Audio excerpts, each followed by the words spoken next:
আসসালামু আলাইকুম। পুরাতন মোবাইল কেনার আগে অবশ্যই এই সেটিংস গুলা দেখে নেবেন।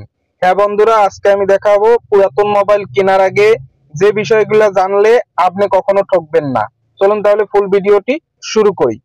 প্রথমে আপনারা যে মোবাইলটা কিনবেন পুরাতন, সেই ব্র্যান্ডটা আগে দেখে নেবেন, অর্থাৎ কোন ব্র্যান্ডের ফোন, ওই ব্র্যান্ডের আপনার কতটুকু নলেজ রয়েছে। এরপরে আপনারা যে কাজ করবেন, যে ফোনের পিছনের দিকে দেখবেন যে ফোনটি খোলা হয়েছে কিনা।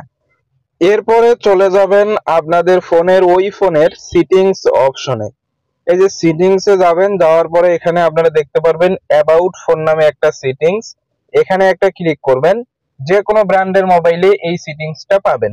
এরপর এখানে প্রথমে আপনারা ডিভাইস নেম দেখতে পারবেন, স্টোরেজ কত এটা দেখতে পারবেন। এখানে আরো একটা মজার বিষয় রয়েছে, সিকিউরিটি আপডেট, অর্থাৎ লাস্ট সিকিউরিটি আপডেটটি এখানে দেখতে পারবেন। তো এখানে গুরুত্বপূর্ণ হচ্ছে ডিভাইস নেম, যে আপনার যে ব্র্যান্ডের মোবাইল দেওয়া হয়েছে এটা নেমটা ঠিক আছে কিনা। স্টোরেজ, র্যাম এগুলা দেখে নেবেন এই সিটিংস অপশন থেকে।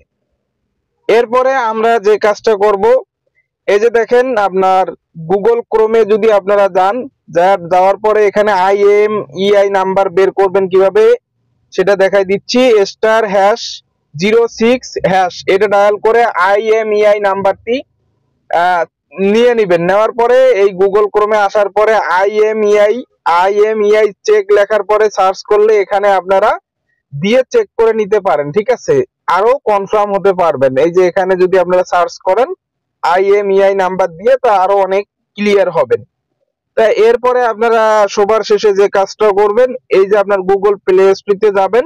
যাওয়ার পরে ডিভাইস ইনফো নামে একটি অ্যাপ আছে। এই অ্যাপটি আপনাদের ওই ফোনে, যে ফোনটি আপনারা কিনবেন পুরাতন মোবাইল, সেই ফোনে ইনস্টল করার পরে আপনারা ওপেন করলে সমস্ত কিছু দেখতে পারবেন, ব্যাটারি হেলথ ইত্যাদি।